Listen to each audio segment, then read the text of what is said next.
Among us who lived in Espeleta, that street that I love, about whose people I keep telling tales. Among us, I say, there was one named Martha, and she was the daughter of Pio and Ingracia. To all of us, life must seem like a road given us to travel, and it is up to fate, that convenient plunderer, whether that road be broad and unwinding, or whether it shall be a tortuous lane, its path a hard and twisted mat of dust and stones. And each road, whether lane or avenue, shall have its own landmarks, that only the traveler's soul shall recognize and remember, and remembering, continue the journey again. To Martha, the gods gave this for a first memory, a first scar. She was a girl of 12, and in every way she was but a child, a rather dull child, who always lagged behind the others of her age, whether in study or in play.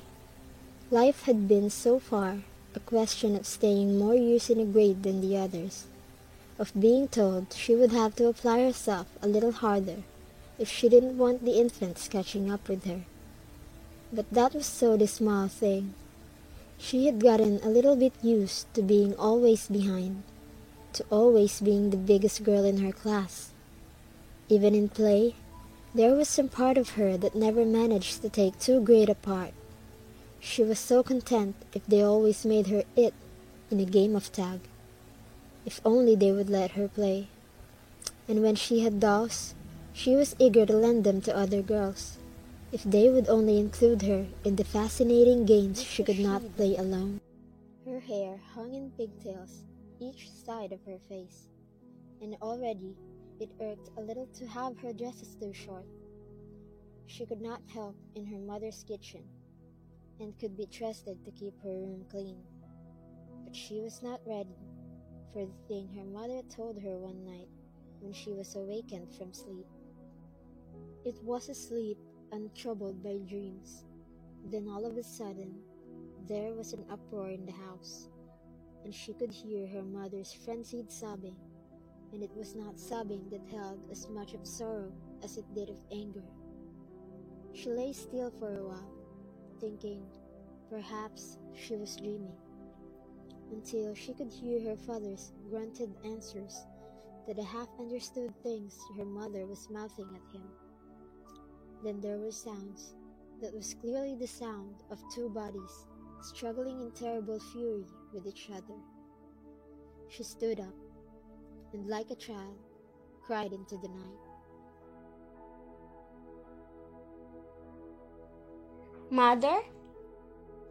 She wailed the word, in her panic, finding a little relief in her own wailing. Mother! And she heard her mother's voice calling her, panting out, saying, Martha, come quickly. Come into this room. Martha got up and stood at the door of the room, hesitating about opening it, until her mother, the part of a terrible grasp, said, Martha! So Martha pushed in the door, and found her mother and her father locked in an embrace in which both of them struggled, and panted, and had almost no breath left for words. Martha stood wide-eyed and frightened, not knowing what to do, just standing there, even though she had seen what it was they struggled for. A kitchen knife, blade held upwards in her mother's hand. Her arms were pinioned to her sides by her husband, but her wild eyes, the frenzy with which she stamped her feet on his feet, and kicked him in the shins, and tried to bite him with her teeth. These were more terrible than the glint of that shining blade. It was her father who spoke to her, saying urgently, Martha, reach for her knife and take it away. Yet Martha stood there and did not comprehend until her mother spoke, saying, No, no, Martha, your father deserves to be killed. Then it was Martha who realized what she was to do, and slowly, hesitantly, she went near them. Her fear of both of them and this terrible anger they now presented, making her almost too afraid to reach up for the knife. But reach up she did, and with her child's fingers put her mother's away from the weapon. And when she had it in her hands, she did not know what to do with it, except look at it. It wasn't a very sharp knife, but its blade was... Throw it out of the window, Martha. And without thinking, she went to a window, opened a casement, and threw it away.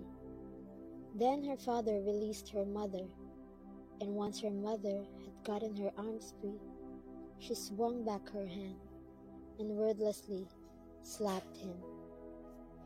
Slapped him once, twice, 3 times, alternating with her hands on alternate cheeks, until her father said, That's enough, Ingracia. and saying so, he took her hands in his, led her resisting to the bed, and made her sit down. And Martha was too young to wonder that her father, who was a big man, should have surrendered to the repeated slapping from her mother, who was a very small, frail woman. Her father said, Aren't you ashamed now that Martha has sinned? and immediately her mother screamed to him, Ashamed? Me? Ashamed? I tell Martha about you. Her father looked at Martha, still standing dumbly by the window out of which she had thrown the knife, and said, No, Ashang, she's just a child. Martha, go back to bed. But now her mother jumped up from the bed and clutched at Martha and brought her to bed with her, and deliberately, without looking at Martha's father, she said, Martha, you are not too young to know. and so, the words falling from her lips with a terrible quiet, she told Martha, the words that were strange to her ears. Martha heard them, and listened to them, and looked from her mother to her father, and without knowing it, wetting her cheeks with her tears that fell.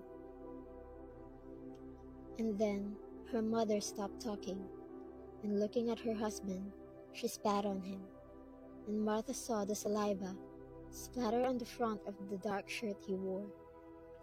She watched while her father strode over them, and slowly, also deliberately, slapped her mother on the cheek. Martha watched his open palm as he did it, and felt the blow as though it had been she who had been hit. Then her father strode out of the room, saying nothing, leaving them alone. When her father had gone, Martha's mother began to cry, saying brokenly to Martha, It is that woman. That woman! and making excuses to Martha for her father, saying it was never completely the man's fault. And Martha listened, bewildered, because this was so different from the venomous words her mother had told her while her father was in the room. And then her mother, still weeping, directed her to look for her father, and Martha went out of the room. Her father was not in the house. The night was very dark as she peered out of the windows to see if she could find him outside, but he was nowhere. So she went back to her mother and told her she could not find her father. Her mother cried silently, the tears coursing down her cheeks and her sobs tearing through her throat. Martha cried with her and caressed her mother's back with her hands, but she had no words to offer, nothing to say. When her mother at last was able to talk again, she told Martha to go back to bed. But it wasn't the child that entered who went out of that room. And yet the terror of that night was not so great, because it was only a terror half understood. It wasn't until she was 18 that the hurt of that night was invested with its full measure. For when she was 18, she fell in love. She was a girl of placid appearance. In her eyes, the dreaming, stolid night of the unawakened. She still was slow to learn, still not prone to brilliance, and when she fell in love, she chose the brightest boy of her limited acquaintance to fall in love with. He was slightly older than herself, a little too handsome, a trifle too given to laughter. Espeleta did not like him. He was too different from the other young men on the street. But Martha loved him. You could see that in the way she looked at him, the way she listened to him. Martha's pigtails had lengthened. She now wore her braids coiled on the top of her head like a coronet, and it went well with the placid features, the rather full figure. She was easily one of our prettier maidens. It was well that she was not too brilliant, that she did not have any too modern ideas. The air of shyness, the awkward lack of sparkling conversation suited her Madonna-like face and calm, and her seriousness with love was also part of the calm, waiting nature. It did not enter her head that there are such things as play and a game, and a man's eagerness for sport. And so, when she noticed that his attention seemed to be wandering, even after he had admitted to a lot of people that they were engaged, she asked him, with the eager desperation of the inexperienced, about their marriage. He laughed at her, laughed gently, teasingly, saying they could not get married for a long time yet. He must repay his parents first for all that they had done for him. He must first be sure to be able to afford the things she deserved. Well-turned praises he said his excuses with, charming little evasions, and if she did not see through them while he spoke them, his frequent absences, where his visits had been as a habit, his excuses to stay away when once no amount of sending him off could make him stay away. These but made her see and understand, and then the way the neighbors will, they tried to be kind to her, for they could see her heart was breaking, and they tried to say sweet things to her, things like her being far too good for him. And then they heard that he had married another girl, and they saw her grief, and thought it strange that a girl should grieve over an undeserving lover or so. She lost a little of the plumpness that was one of her charms, and into her eyes crept a hurt look to replace the dreaming, and Espeleta, with all the good people, strove to be even kinder to her. Espeleta saw Martha turn religious, more religious than Iya Andia and Iya Nesia, who were old and saw that coming close, and wanted to be assured of the easing of the gates of heaven. Espeleta approved, because Espeleta did not know what she prayed for, because they saw only the downcast eyes under the light veil, the coil of shining hair as it bowed over the communion rail. Yet Martha's mother and father still lived together. They never had separated, even after that night when she was 12 years old and frightened, and she had called for him and looked for him and not found him. You did not know it to look at Martha, for her coil of braided hair was still there, and the shy way of speaking, and the charming awkwardness at conversation. And Martha made up her earlier lack of luster by shining in her class now. She was 18 and not through high school yet, but she made up for it by graduating with high honors. Espeleta clapped its hand when she graduated and gave her flowers. Her mother and father were there too, and they were proud. And to look at Martha, you would think she was proud too, if a little too shy still. Martha studied nursing and started having visitors in her mother's house again. Doctors this time. Older men to whom her gravity of manner appealed, and the innate good sense that seemed so patient in her quiet demeanor. Espeleta was now rather proud of Martha. She seemed everything a girl should be, and they cited her as an example of what religion could do, lift you out of the shadow of your inheritance. For look at Martha, see how different she is from what should be her father's daughter. What they did not know was that all of those doctors, Martha had to choose someone slightly older than the rest. And were the girl of 18, that she had been almost a child unschooled. Now she was a woman, wise and wary. Where the other nurses knew this doctor only as someone who did not like their dances as much as the younger ones, who did not speak as lightly, as flippantly of love as the younger ones. Martha knew why he didn't. Between the two of them, there had been, from the very start, a quick lifting of the pulse, an immediate quickening of the breath.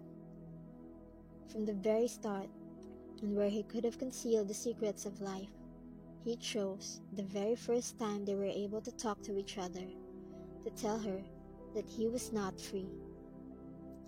He had a wife, and whether he loved her or not, whether she was unfaithful to him or not, which she was, there had been the irrevocable ceremony to bind them, to always make his love for any other woman, if he ever fell in love again, something that must be hidden, something that might not see light.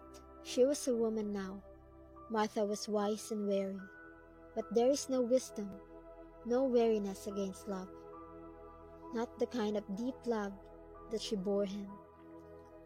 And as she him, she found within herself the old, deep, abiding secret hate against her father, against the laws of man and church, against the very fates that seemed rejoice in making her pay for a sin she had not committed. She now learned of bitterness because she could not help thinking of that night, long ago, when her mother had sat on the bed and in deliberate words told her just what kind of a father she had. It had been as though her mother had shifted on to her unwilling, unready shoulders the burden of the sorrows, the goad of the grief. Espeleta that was so quick to censure and to condemn, even Espeleta had taken the situation in Martha's house as something that could not be helped. And as long as there was no open strife, Espeleta made excuses for a thing that, they said, had been designed by fate. Martha's father came home, acted on the surface, the good husband. And since he was married to Martha's mother, so must Martha's mother bear it, and welcome him home again, because she would rather he came home than went to the other one, wouldn't she? Espeleta cited heavenly rewards for Martha's mother, and Martha went to church regularly and was a good nurse, and still called her father, Father. You have heard that one, of course, about the meal of the gods, how they grind exceedingly fine and grind exceedingly slow. Espeleta hadn't heard that one, nor had Martha. Espeleta, of course, would have a more winded version of it. Anyhow, one day at the hospital, Martha was attendant nurse at an emergency case. A man had been shot. There were 3 bullets through his chest, but he was still alive. Martha laughed queerly to herself, saying, I must be dreaming. I am imagining that man has my father's face. It was the doctor she loved who was in charge. With a queer, dreaming feeling, she raised his eyes to meet his, and was shocked to see him drop his gaze, and over his face still a twist as of pain, as of pity. They were instantly in their efficient selves again, cloaking themselves in the impersonal masks of physician and nurse. It was as if he who lay there beneath their instruments and their probing fingers was any man, the way it could be any man, not her father, but all while, training and discipline unavailing. Martha said to herself, "But it is my father." He died on the table. He never gained consciousness. Martha drew the sheet over his face and form, and watched as they wheeled him out of the room. She still had the instruments to put away, and the room to put in order. But this did not take long, and when she went out into the corridor, she found her mother weeping. Beside the shrouded form on the wheeled table, there was a policeman beside her, awkwardly trying, with gruff words, to console the little woman over her loss. Beside the policeman stood also the doctor, who passed an arm around the shoulder of Martha's mother, saying simply, "We tried to save him." Martha joined them, knowing that she should be in tears, yet finding that she had none to shed. It would ease the tightness within her, would loosen the hard knot in her to cry. But you cannot summon tears when you feel no grief. And the pain you feel is not of sorrow, but of the cruel justness of things. She could not even put her arms around her weeping mother. When the doctor told her that she would be excused from duty the rest of the day, that he would arrange it for her, she did not thank him. She did not say anything, for indeed she no longer had any words, nor any emotions that required speech, or should be given speech, for one cannot say, "How right, how just," when one's father has just died. Her mother and she took a taxi together to accompany the hearse that took her father home. There was a crowd awaiting them, Espeleta in tears, Espeleta crying condolence and opprobrium in the same breath. It was from them, their good neighbors, their kind neighbors, that Martha learned how God's justice had overtaken sin. Colon is not as intimate as Espeleta, for it is a long street and broad street, but where the railroad crosses it, the houses group together in intimate warmth and neighborly closeness, and its families live each other's lives almost as meddlingly as Espeleta does, and as avid for scandals as Espeleta is. Among the people in Martha's house were some from Colon, and it was they who supplied the grimmer details, the more lucid picture, the stalemate state of affairs that had existed in Martha's house.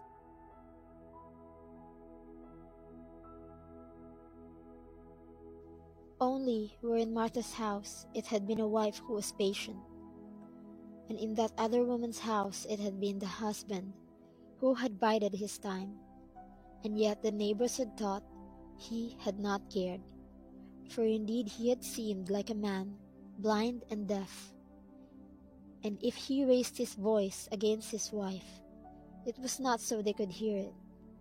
Yet today he had come home, after he had said he was going away somewhere, and had come upon Martha's father in the house, and had, without saying anything, taken out his revolver and shot at him. Martha heard all these, and thought, often life seems like an old-fashioned melodrama, guns and all, and yet the gun had not gone off. It had jammed, and Martha's father had been able to run. And running, even as he seemed far enough from the house to be safe, The gun in the husband's hand had come right again. The man had gone out in the street, aimed at the fleeing figure. That explained why the bullets had gone in through his back and out through his chest. They said that the street was spattered with blood, and where he fell, there was a pool of gory red. The killer had surrendered himself at once, but everyone knew he would not pay with his life he had taken. For that woman was his wife, and he had come upon them in his own home. The kind condolers only a while. She left her mother for them to comfort as best as they could. They would have phrases like, "The good God knows best." They would have words like, "Your grief has ended. Let your other grief commence." She went to look at her father, lying well arranged now in his bier. Already, in spite of the manner of his death, there were flowers for him. Death had left no glare in the eyes that the doctor at the hospital had mercifully closed. Over the features lingered no evidence of pain, and Martha said, Death was kind to you. In Martha's room there hung a crucifix. Upon the crossed wood was the agonized Christ, his eyes soft and deep and tender, even in his agony. But as Martha knelt and lit her candles and prayed, in her eyes was no softness, and on her lips no words appealing for pity for him who had died. There was only the glitter of a justice meted out at last, and the thankfulness for a punishment fulfilled. So she gave thanks.